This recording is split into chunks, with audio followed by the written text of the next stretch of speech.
Please help me welcome Professor Bounds, and she's going to go ahead and lead us off with a bit of discussion. Thank you very much, Trish, for inviting me tonight. I was really looking forward to this. Howdy, Ags, for those of you who have joined us tonight. And hello, everyone from Georgetown and anyone else who came out from Education City or Doha at large. It's an honor to be here. I really enjoyed watching the film, not once but twice. In my own classes, I actually assigned 12 years a slave and roots. So this film kind of diverged a little bit from the way that those films and those pieces presented the history. So I'm just going to talk a little bit about what struck me in this film. I don't script anything nearly as well as Trish here does, but I do have some thoughts on this film that I think that we can take away. So we always talk about history and the way that it's construed, the way that it's presented, and we always say that history is presented from the victor's standpoint, right? That it comes from the victors because they're the ones who won, right? And in a lot of ways, when we have watched films, historical films about slavery and the history of slavery or racial relations in the past, it's been told from a white filmmaker's perspective. And we've really been lacking the ability to see it from an African-American filmmaker's standpoint. So being able to watch a historical film from an African-American, not only African-American, but also a woman filmmaker's standpoint is something that's really, really special that comes through in this film. So Malcolm X by Spike Lee, The Fruitvale Station from Ryan Coogler, Selma, which is a fantastic film by Ava DuVernay, and of course Harriet. And there's only a handful that are done by African-American directors about historical films. So this one definitely situates itself in a very special way. So that's something that we can take away. When it was released, as Tricia had mentioned at the very beginning of the introduction of this film, is also noteworthy. So when this film came out in 2019, this was kind of when the Black Lives Matter movement in the United States was extremely important. I wouldn't say at its height, because it was kind of on its way back down. But a lot of people in America had been very, very focused on racial relations. I was there in 2019 when this film was released and Black Lives Matter had taken over the dominant conversation in the United States. And so for a film like this to be released by an African American filmmaker, I think is very, very pertinent. And not only that, but the discussions about replacing Andrew Jackson on the $20 bill with the face of Harriet Tubman is amazing. We're not quite there yet. They haven't quite done it. I don't know why. We're still stuck in these conversations about why she has yet to replace him on this bill. But these are strides forward in the conversation that we have about the portrayal about American history and renewing our past in the actions that we've taken to try to move forward from the atrocities of what we have done in the past.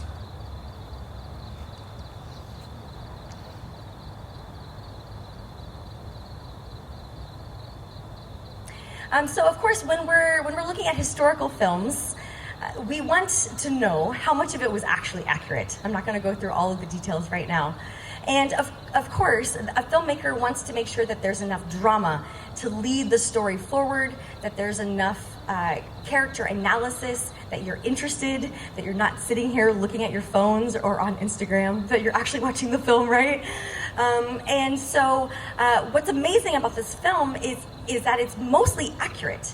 If you go back through her biography, most of her biographers would agree that this is mostly accurate. There's a couple fictional characters that are thrown in here and there. Gideon, for example, is loosely based on the son of the plantation owners, Eliza's son. But we don't know much about Jonathan himself. So Gideon is very much a blown out character for dramatic effect. Same with, is it Miriam? What's her name? Miss Buchanan. What's her first name? Yes, in Philadelphia. She is also a fictional character, but they both serve a very important purpose in the film as characters that relate very closely to Harriet Tubman. And so they're needed to draw out her character. And without them, maybe we wouldn't be able to see her in their fullness within the film itself. The injury that she suffers as a child, when and we see it at the very beginning, it looks more fuzzy. It ends up being a flashback of when her slave master, Edward, throws a 2-pound weight at another slave, misses that slave, and ends up hitting her in the head. And so she's laid out on a litter for 2 days and without medical care. And this wound festers and causes brain damage. They're not quite sure exactly what happens, but she has perhaps epileptic seizures that causes these visions. They might be vivid dreams called hypersomnia. And so throughout the film itself, you see that these are interwoven at very important moments when she's leading people across, and she interprets them as visions or messages from God to lead people out of slavery, and these are dire warnings that she needs to move, and she needs to move right now. And so she's actually taken a very traumatic incident that's happened within slavery and completely turned it to her advantage, which is quite interesting. But what sets this film apart from films like 12 Years a Slave or Roots is that this one does not focus on that trauma of slavery. We don't see a lot of the violence, the brutality that comes out in the other films that my students in particular watch. We don't see the beatings that she talks about. Instead, we see the scars on her back. We don't see a lot of the rape or the mutilations. Instead, we hear about them in the slave stories that William Still is recording in his journal, which is actually very historical. And so we know that this happens through different ways, but it allows the film to still be released as a PG-13 rating instead of an R rating. But it alludes to it, right? We know that it happens. But one of the main reasons why it doesn't go into that much detail is because it focuses instead on the journey out, on the optimism, on the freedom, on the liberation and the solidarity that they work together to bring more people out of slavery. And so the message that comes through in Harriet is more of a positive message, instead of wallowing in the humiliation and the violence of some of the other films that are still very necessary for us to watch, so that we not only sympathize, but that we can empathize with slavery, so that we can humanize their experience. This is something that the film can still do without showing that violence itself, right? So it condemns the chattel slavery. It condemns the lack of morality of these slaveholders and calling these people property. And you see it come forward so many different ways. In the very end, when Harriet Tubman says to Gideon, God don't mean people to own people. She makes it very, very clear. And there's so many instances in the movie itself where you see that slavery is condemned, that slavery is wrong. And so the movie certainly makes a statement against slavery, right? But they don't necessarily have to show the negative scenes in order for you to understand that the point is that they were able to get people out of slavery. So it focuses on the positive. And I think that the director did that very intentionally. The fact that she chose freedom instead of her family and then tries to go back to get her family emphasizes really what is the most important for her. It is that aspect of freedom. And that's something that comes out as her priorities. And it's not just freedom for slaves that follows through in the Civil War, but you see that she follows this through also after, and how she's involved in the women's suffrage movement as well, in getting women the right to vote all the way through for several more years. It's incredible that she lives to be 91, right? When people don't even live to be 60 or even 70 in the 1930s. So the mere fact that she continues to push for freedom, and it's not just for African Americans, it's also for women, shows that she is an icon of courage and freedom. Those were my main highlights. I can continue talking, and my students know that I could, but I think that maybe we should open it up for questions, or maybe your thoughts. No, absolutely. I mean, I think a couple of the really important things I want to highlight, especially for my students, because we're actually getting to the Civil War next week. Oh, wow. So we're about to walk sort of right into this, but we're also in the middle of the Haitian Revolution. Oh, yeah. Since we're doing an Atlantic-focused class. Great. And I think, one of the really key points that Professor Bounds just highlighted is the sort of movement of abolitionists into the women's movement. Right, so in this case, Tubman is not exceptional, right? So others like Frederick Douglass, who we see portrayed though not named, right? He's sort of just implied by haircut. You can definitely tell by his hair, right? Yes. Which actually gets to but that's one key thing to highlight. There's also this is a very niche thing specifically for the students from my class about Michel Rolfe Trio's idea of unthinkability, right? The unthinkability of the possibility of slave revolution, which we see another kind of different contextual instance of here is this belief that she can't be the person known as Moses because it has to be a white abolitionist in blackface, right? The belief that a black woman who had previously been enslaved could not herself have done this, right? And that's another instance of that idea of unthinkability. But I think the other piece here, and this actually gets at, there's a lot of things that are also a little anachronistic. So they're not wrong, but they are anachronistic. And so this is the reference to the Civil War as a lost cause before it's even broken out. Right. And so there's also an element, I don't know if you want to speak to this, especially given sort of your research on, how this comes out in the 20th century. But, there's a lot of elements here. This is the present reading back onto the story to try and give it new life for the present day United States. In a way that, all of the true elements of our story are there, but they're definitely packaged in a way that's meant to speak to the present moment. Oh, absolutely. We definitely can see that in different films throughout time, in the way when they're released, because there were so many people who said, why has this not been released earlier? Films are released in the time period that they're released in because of a reason, right? So the fact that Harriet was released during the Black Lives Movement period, I think definitely shows how important it was at that moment. But also, it was the hashtag Me Too movement, right? So there was the convergence of third wave feminism with Black Lives Matter movements that creates a certain, shadowing or coloring of the film itself. And I think you can see that in any decade in which a film is released, regardless of the subject itself. But what exactly were you thinking when it comes to Lost Cause? Well, I mean, I just think it wouldn't have been something that she would have been able to say at the time that it happened, right? So it's definitely something that's meant to speak to the audience and conjure a certain kind of sort of long-term victory, right, of Harriet's story over her enslavers. Yeah.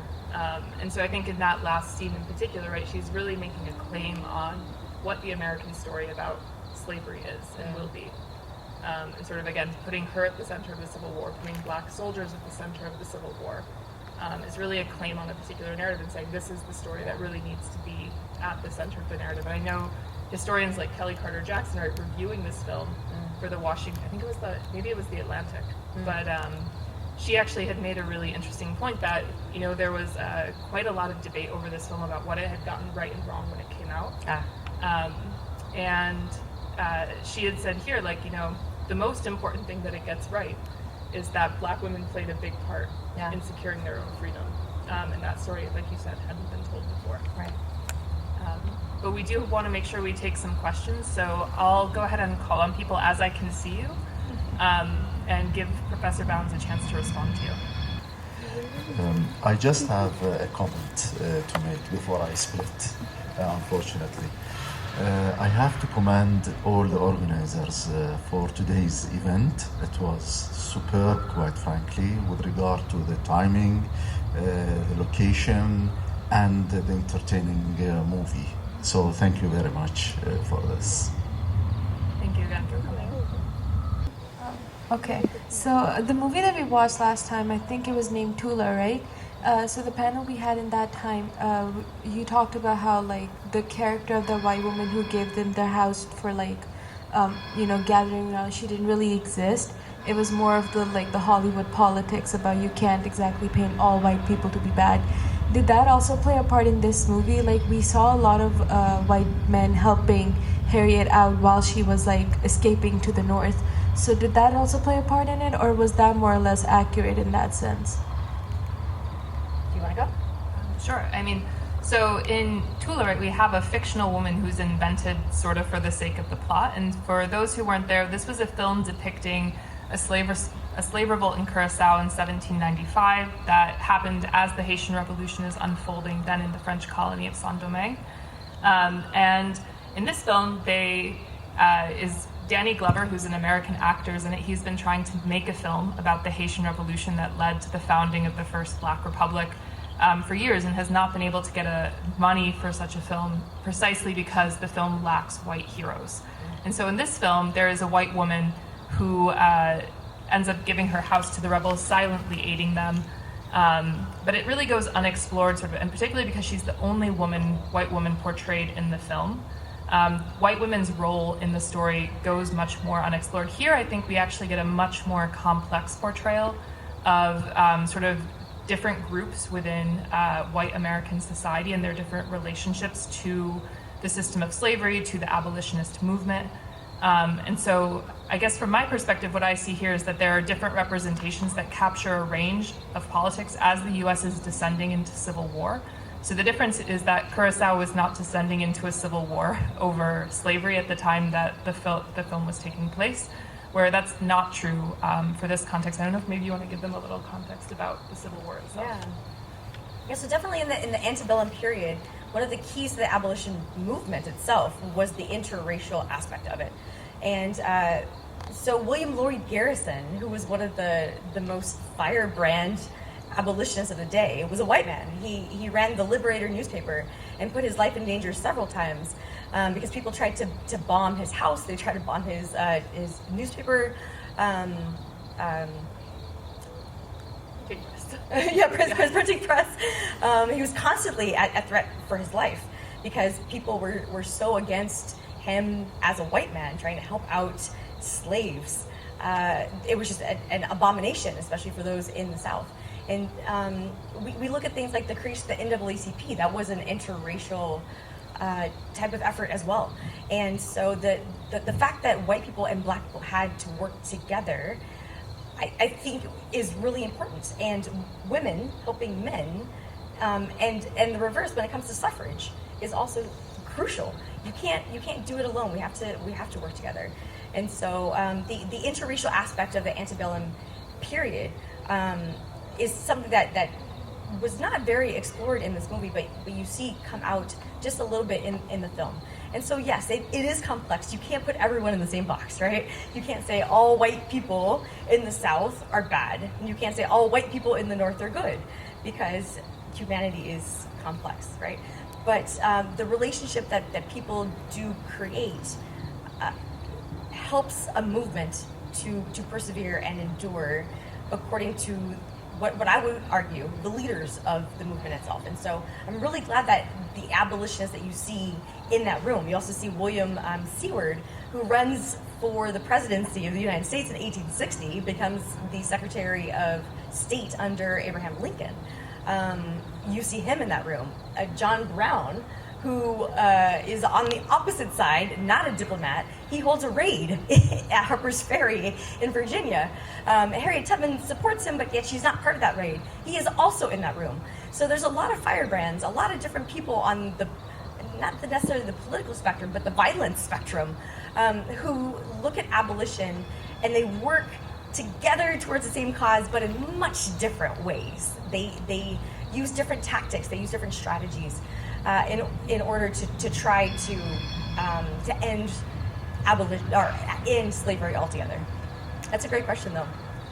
And I think so. To get to your point too, right? So the other really problematic issue with Mrs. Lazier in the other film is also that she's implied to be a slave owner herself, right? Who then, so it's a very interesting film. But so here, I think what we do see is because there's more attention paid to sort of the breadth of political positions in U.S. society, we also see simultaneously as we see the interracial abolitionist movement, we also see the power of white womanhood in the South to sort of coalesce slaveholders and around the cause of actually trying to capture fugitive slaves. And so simultaneously you have both things, right? So women are not sort of powerless beside the men who are holding people in bondage, right? They're actively participating, actively engaging and owning people as property, at the same time that you also have women involved in the abolitionist movement. Absolutely. Because it revolves around the house. Right. Yeah, so you could bring in the whole gender roles as well. When you talk about separate spheres and women are in charge of the sphere of the home, women are in charge of the slaves, whether that's freeing slaves or holding them. Yeah, Alex, go ahead. Thank you. So, throughout the film, we saw several different instances of, I believe it was Harriet singing. Yes. And then, so the slaves that were working on the plantations pretty much stopped whatever they were doing and then ran to Harriet. So was that some kind of secret call to freedom? Yes. And how would the enslaved people on the plantations know about this in the first place? I'm really, really glad that you asked this question, actually. She was known for using these secret codes. And so these slave songs were used quite predominantly. They were tied to religion. So you see religion, Christianity, belief in God tied throughout the whole movie itself, because Harriet was a very religious person. She interpreted this incident that had happened to her as a child as a type of way that she could connect more directly with God, because she has this hole in her head. And so she would sing, but this is also very historical, that slaves would use music in the fields as a way to keep time. And so they would use these very old slave songs that were tied to gospel songs and gospel lyrics, but they still had African roots, which is fascinating. And so they would all sing together. It would make the time pass, much like if you have to do chores at home, you probably listen to music, right? It just makes it go a lot faster. And so they would do this together. It was a communal type of activity. And so they all knew the songs, but they were usually tied to the songs that from the Bible that speak to Moses. And Moses is a biblical figure that's also part of all of our common tradition, right? So he led his people out of Egypt, away from Pharaoh, out of slavery, into the desert for 40 years until they found a land of their own. And so this resonated with the slaves in the South. And they said, one day we will have our own Moses and he will lead us out of the South. For them, that was Lincoln, President Lincoln eventually, right? But they would always sing these songs about Moses, about Pharaoh, about let my people go. And so when Harriet sings these songs to people out in the fields, they know she's coming. They know because the word has spread. They've heard about Moses. By the time that she's come back, the second, the third, the 11th, the 13th time, right? Because she makes 13 trips back into the South, which is incredible because she's putting her life at risk every single time that she goes, especially with that Fugitive Slave Act, which means that she's not safe either every time that she goes back. And so for her, it's a code, but it's also tied to something that's very near and dear to the slave experience. So they use these words as a way to communicate to one another. So they literally drop everything and go. So that's actually very historical. It also ties back to the discussion we were having about hidden transcripts, right? So this idea that there are things that mean one thing to one group of people and that the other group can't interpret, right? So the need to be able to share information surreptitiously, and I think especially compared to how connected we can often be, right? The idea that information can travel so quickly and across such a big area seems incredible to us, but it really does speak to the kinds of social networks and communications networks that the enslaved were able to build, even despite their bondage, even despite themselves being held prison in these sort of forced camps on plantations. What absolutely fascinates me is the Freedom Papers, and I know we talked about this in the last film, or maybe it was the previous one. My memory fades. So these papers that were given to these free men and women, were they particular to a state? Did they give them freedom of movement all across the United States? Because Harriet's husband obviously didn't leave, even if he was a free man. So what value did these papers actually hold?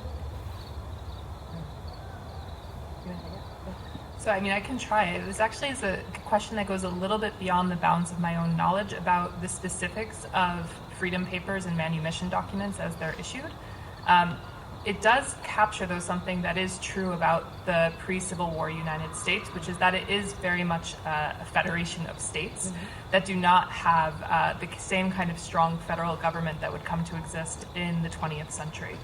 And what that means is that there are different kinds of banknotes circulating. I don't know how late that lasts, but it's still in recent memory for at least part of the time that this film would have taken place. There are other kinds of sort of state-issued documents that people have to decide if they think that they're legitimate or not, right? You might not be familiar with the seal of a particular state, or you might not have seen a particular kind of document.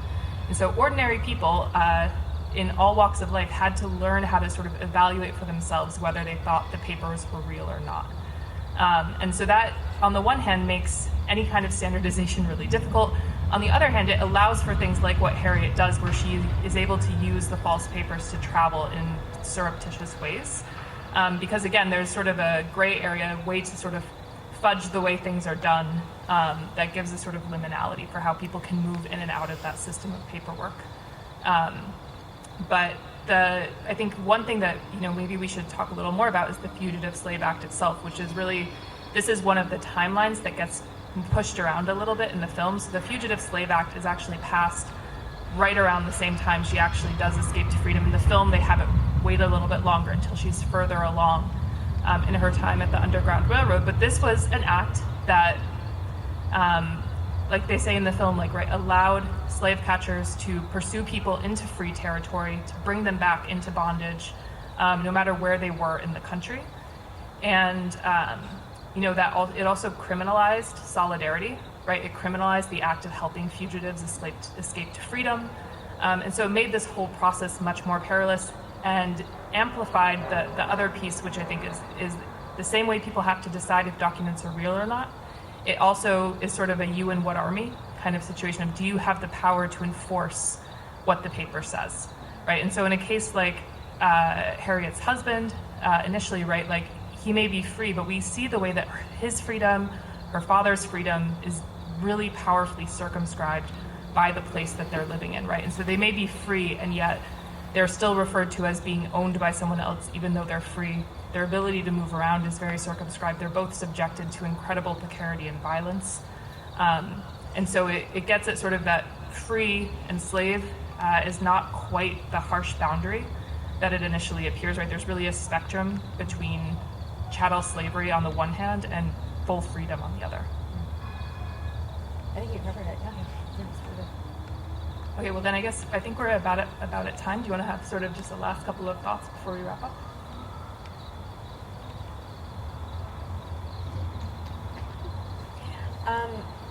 I really liked how in the movie she chooses her own name. It's actually at the wrong place. She chooses her own name when she becomes married. But this is something that you see in the other movies, how identity is given to you by a slave holder. In Roots, they beat him until he takes on a different name. And he's given a completely different name in 12 Years a Slave. So the fact that the identity that comes out is one that she claims as her own, and then she tells other people, I am Harriet Tubman, I am going to lead you to freedom, is one I think that resonates still today. That we can still create our own identities. Maybe it's through name, maybe it's in how we identify, but it's another way that we can situate this movie in the 21st century, right? In that the way that we identify today is of our choosing, and we can proclaim it, and that's the most powerful thing that we can do today. Well, thank you again. Please join me in thanking Professor Bounds for leading us through discussion tonight.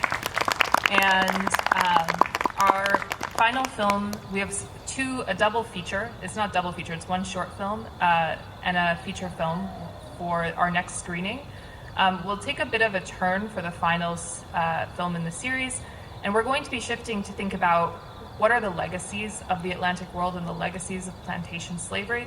And we're going to do that in ways that are perhaps not the most obvious, but which as I've been sort of wrestling with this problem, I found to be a really important way of bringing this discussion forward. And that's thinking about continued paths of migration along former slaving routes.